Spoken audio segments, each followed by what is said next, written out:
আরামবাগ বাসস্ট্যান্ডে বাস রাখাকে নিয়ে দ্বন্দ্ব আর তার জেরেই মারধরের অভিযোগ উঠল 16-20 বাস অ্যাসোসিয়েশনের সম্পাদক মুন্সি মোহাম্মদ মুসা সহ কয়েকজনকে।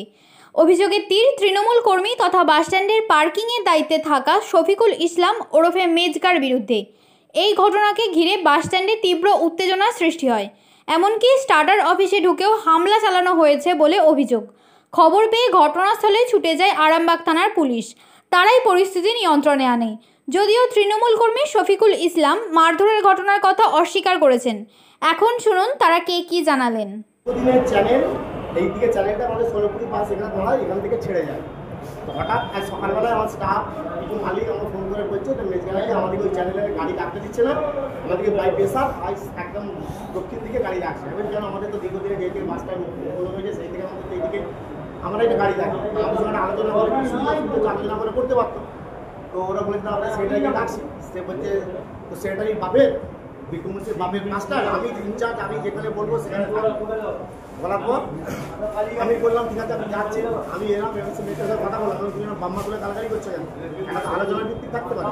বলছে সেটা নিয়ে হলো, ওতে মানে পরে এসে বেচকা করে ওই ছেলেগুলো ফোন করে ডাকলো, ডেকে এসে আমাকে এখানে মদিনার থাকে আর 24 স্টাফ। আরে আমি বলছি পুলিশের লাঠি কি চাইছেন? হ্যাঁ আপনি কি চাইছেন? আমি চাইছি আমার যেটা 16-20 মালিকদের সাথে সেক্রেটারি হিসেবে যেহেতু আমি মারধরের ঘটনা কি প্রশাসনের দ্বারস্থ হবেন?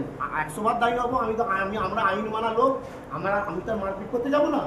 আমি যেটুকু আমাকে বলেছি আমি সেই জন্য খাই না। আমার নাম ভালো নাম মুন্সি মোহাম্মদ মুসা, ডাক নাম বিল্টু মুন্সি, আমি 16-20 বাস স্টেশনের কি ঘটেছিল আপনার নাম কি? আমাকে মারার কি অধিকার আছে? কি ঘটেছিল বলতো এই গাড়ির চ্যালেঞ্জ দিয়ে গন্ডগোল, বুঝতে পেরেছি? চ্যালেঞ্জ দিয়ে গন্ডগোল ঠিক আছে, চ্যালেঞ্জ দিয়ে গন্ডগোল আমাদের কোনো অসুবিধা নেই, ওরা চ্যালেঞ্জ পাল্টেছে ঠিক আছে। কিন্তু আমরা কাঁচে পোস্টার মেরেছি বলে। কি পোস্টার মেরেছে? ওই যে মালিকরা কি পোস্টার, আমরা মারিনি, স্টাফেরা মারিনি, মালিকরা মেরেছে। হ্যাঁ কি মেরেছে? মালিকরা মেরেছে। চ্যালেঞ্জগুলো ঘোরালেন কেন? কার জন্য ঘোরালেন? কিসের জন্য ঘোরালেন? এখন সমস্যা হয়ে গেছে যে ওদের 2-4খানা সবাই বিটের গাড়ি, কলকাতা বন্দর আর মেজকার গাড়ি আছে বন্দর বর্ধমান। ওরা একটু অসুবিধে পড়েছে, ওরা চ্যালেঞ্জ ঘুরেছে, ওরা চ্যালেঞ্জটা ঘুরিয়ে দিয়েছে। তার জন্য আমাকে মারার কি আছে? কে মারছে? মেজকা ছেলে ফেলে নিয়েছে, আমাকে ঠেলে ফেলে দিল। কি নাম আপনার? আমার নাম দিলীপ আলু। কোন গাড়ি চালান? আমি 65-38 পুতুল গাড়ি চালক। আমাদের কে বাস বন্ধ ডাক দিচ্ছে, কে বাস বন্ধ রাখবে এ নিয়ে আমাদের কোনো মাথা ব্যথা নাই। যিনি বাস বন্ধ ডাক দিচ্ছেন তিনি যদি বাসের মালিক হয়ে থাকে তাহলে বাস বন্ধ ডাক দিবেন। কে মারধর করেছে? আপনার নামে মারধরের অভিযোগ করছে আমার বিরুদ্ধে। বলছে পুলিশের লাঠি নিয়ে মারধর করতে এসেছে। আমার বিরুদ্ধে প্রমাণ করাক না, আমি যদি মেরে থাকি আমাকে প্রমাণ করা। আর উনি লোকের মহিলার হাত ধরে টানাটানি করছিল, সেই মহিলা লোকজন নিয়ে এসে মারধর করেছে। সেই মহিলা কোথায়? সেই মহিলা ওইখানে আছে, কোথায় চলে গেছে প্যাসেঞ্জার। তো একজন মহিলার হাত ধরে টানাটানি করছে। দীর্ঘদিন ধরে বাস স্ট্যান্ডে আমরা কেন প্রতিবাদ করতে যাবো? আমরা ছাড়িয়ে দিলাম যে এর সঙ্গে আপনার কোনো সম্পর্ক নেই? না, ওর সঙ্গে আমার কোনো সম্পর্ক নেই। কিন্তু আপনি মারধর করেছেন বলছেন। আসুন না, আমাকে যে বলে যাক, আমি যদি মারধর করে থাকি ওখানে আরও দোকান রয়েছে, আরও লোকজন রয়েছে, তারা বলবে আমি যদি মারধর করি। আমি বলতে পারবো না, আমি জানিনি।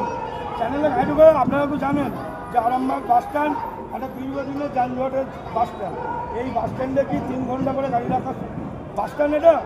সেইটাকে বার করতে গিয়ে আমাকে বাস স্ট্যান্ড পরিষ্কার করতে হলো। আমাকে কালকে বলে পাঠালো যে বাস স্ট্যান্ড যেন সবসময় পরিষ্কার থাকে। লোকাল বাস 20 মিনিট আগে ঢুকবে, এক্সপ্রেস বাস নির্দিষ্ট টাইমে 10 মিনিট আগে ঢুকবে। সেটা আমি সকাল থেকে করছি। এতে বাস মালিকরাও খুশি, পাবলিকও খুশি, আর যারা এখানে কর্মরত অবস্থায় সিভিকরা রয়েছে তারাও বলছে আজকে বাস স্ট্যান্ডটা যেভাবে পরিচালনা হচ্ছে এটা আরও আগে দরকার ছিল। এটা আমরা। আপনি কি বাস স্ট্যান্ডের দায়িত্বে রয়েছেন? বলছি আপনি কি বাস স্ট্যান্ডের দায়িত্বে আছেন?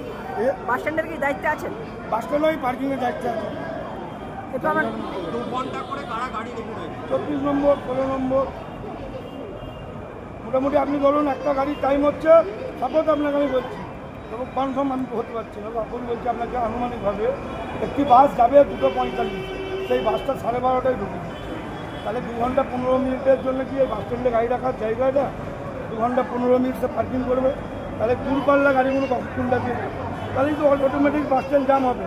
এই জামটাকে ক্লিয়ার করতেছে কিছু মালিক যাদের গাড়ি নেই তারা এসে প্রতিদিনার নন্দী ওর গাড়ি নেই, ওর যে গাড়িটা ও চালায় সেই গাড়িটার পারমিট হচ্ছে বন্দর থেকে বর্ধমান, গাড়িটা চলছে আরামবাগ গুলচাঁদ ভায়া তিরোড, গাড়িটার পারমিট নেই আর গাড়িটা বদ্রীনাথ নন্দীর নামে নেই।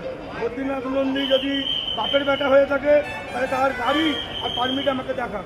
আমি আপনাদের চ্যানেলের মাধ্যমে ইউটিউবের মাধ্যমে আমি বদ্রীনাথ নন্দীর চ্যানেল দাদা একটু আপনার নাম গাড়ি আর পারমিট থাকে আমাকে দেখান, আপনাদেরকে দেখাক আমাকে দেখাতে হবে। বিনা পারমিটে গাড়ি চলছে কি করে? গাড়ির চোর, গাড়ির চোর, প্রশাসন গাড়ির নাই? চোর এটা।